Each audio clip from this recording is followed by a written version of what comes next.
그러니까 금양은 매번 말씀드렸지만은 오늘도 이제 뭐 우리도 금양에 18,400원 찍고 돌릴 때 뭐 매매가 원활하신 분들 문자는 다행히 안 나갔는데 매매가 원활하신 분들은 뭐 적금 범위 가져갈 수 있고 뭐 또 고점에서 밀리면 또 차익 실현 범위를 설정을 하겠죠. 근데 중요한 거는 금양의 지금 창구 동향 한번 보세요. 특정 창구입니다. KB증권이 그동안 매수한 물량이 없어요. 그렇게 크지 않습니다. 어찌 보면 전환 물량이 나온 것이 아닌가라는 생각도 들어요. 결론적으로 이제 67만 주 매수한 물량 이때 100만 주 나갔고 누적적으로 보면은 매도 우위에서 최근에 글쎄요 이게 다 한 창구일지 모르겠습니다만 최근에 좀 있었네요. 저는 이제 전혀 없던 물량이 나왔다면 이제 완벽하게 전환 물량이라고 설정을 할 텐데 일단 어찌됐든 그리고 추정치 부분에 지금 기관들 쪽에 매매 추정치가 아예 설정이 안 잡혀 있어요. 기관들이 매매를 안 했을 리가 없는데 그죠? 그리고 뭐 사모펀드나 이런 쪽 전환 물량을 추리하는 쪽이 어차피 이제 기간으로 설정이 될 가능성이 높은데 그쪽의 기준이 잡혀 있지는 않아요. 그리고 특별하게 매수 우위가 연출되는 창구가 없고 키움이 60만 주를 받고 있습니다. 60만 주 100억이에요. 키움이. 그리고 KB증권이 결론적으로 내다 파는 물량이 50만 주 수준 80억입니다.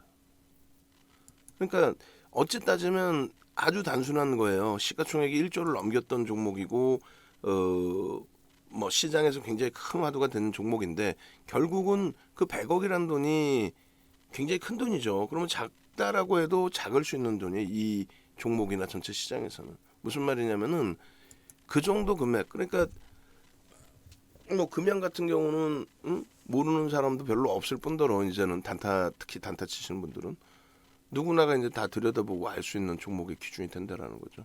그런데 뭐 몇몇 주가가 올라갔을 땐 전부 내가 추천했다가 되잖아요. 저부터서도. 그러니까 몇몇 방에서만 들어가도 좀 공격적으로 들어간다면 몇십억, 100억 이렇게 된단 말이죠. 그게 이제 집결력이 있으면은 상관이 없는데 그게 집결력이 없다라는 말이에요.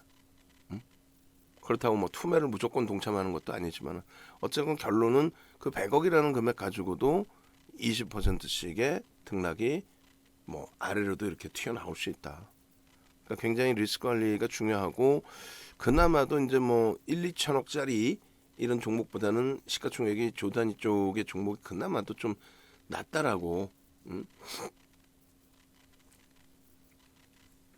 생각하는 그리고 또 말씀드리는 이유는 어찌됐건 그 뭐 우리가 100억을 여기다 갖다 쏟아붓거나 살 거는 아니기 때문에 뭐 1% 등락 범위로 따진다면 좁은 공간이긴 하겠습니다만 어찌됐건 환급성을 일단은 가지고 가고 있다.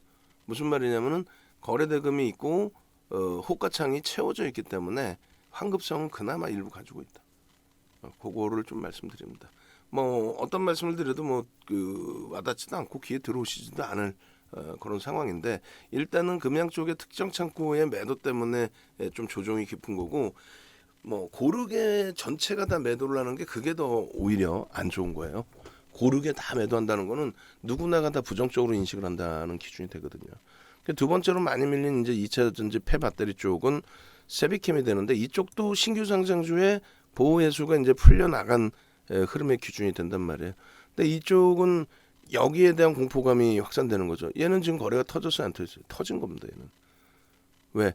누군가가 50만 주를 그냥 쏟아붓고 있기 때문에 쏟아붓는 쪽도 바보예요. 100원이라도 공매도라고 해도 100원이라도 위에서 파는 게 유리하겠죠. 그러다 보니까 50만 주를 한 방에 밑으로 다 던지지는 않을 거 아닙니까? 그런 과정 속에서 그 KB만 던지는 게 아니라 또 다른 쪽도 던지고 또 받는 쪽도 있고 그 손바뀜 속에 매도가 더 터져 나오면서의 그 거래량이 더 터져 있는 기준. 그러니까 매물이 어찌됐건 튀어나와 있는 기준이 되고 그게 금양이기 때문에 매물로서의 기준으로 해석을 할 수 있다는 거예요. 대형주의 경우는 변동률이 높다라고 해서 그것이 다 매물이다. 되돌릴 수 없는 매물이다. 이렇게 해석하지는 않습니다. 자, 세비캠의 경우도 마찬가지 기준이 되는데 얘는 다만 오늘 거래는 다소 제한적이다라는 거예요. 마감 때까지는 뭐 100만 주까지 실리진 않겠죠. 그죠? 그렇게 해서 거래가 이제 제한적인 상태에서 이제 무너져 내린 거라서 뭐 금양에 대해서 굳이 나쁘게 표현하려는 게 아니라 아시다시피 전환 물량이 800만 주 이상 들어와 있는 상황이기 때문에 전환 물량이 지금 800만 주 이상 들어와 있어요. 오늘도 마찬가지로 더 들어왔죠. 지금 최근에 방송에서 5,760만 주입니다 했는데 전환 물량 들어와서 5,800만 주를 또 넘겨놨어요. 이게 얼마? 5천만 주 미만이었단 말이죠. 그래서 그 물량의 이제 매물에 대한 부담 요인, 그리고 세비캠도 보호해주고 풀린 그 상태의 물량들이 있긴 합니다만 그것이 지금 공격적으로 이제 뭐 출회됐다라고 해석하기는 좀 어려울 것 같습니다. 그리고 금양도 그 물량이 이제 풀려진 상태에서 바닥안 쪽이 조금 만약에 뭐 주가의 주도력을 가져가는 것까지는 아니더라도 일정 보면 자금력이 있는 쪽이 일정 부분 바닥안 그 물량도 있다라고 한다면, 그렇다면은 저 물량 KB 쪽의 물량 다 소진되고 난 이후에 그러면 어떨까요? 그럼 바닥안 쪽이 엑스차하기 위해서 본인들이 들어 올리고 빠져나갈 수도 있죠.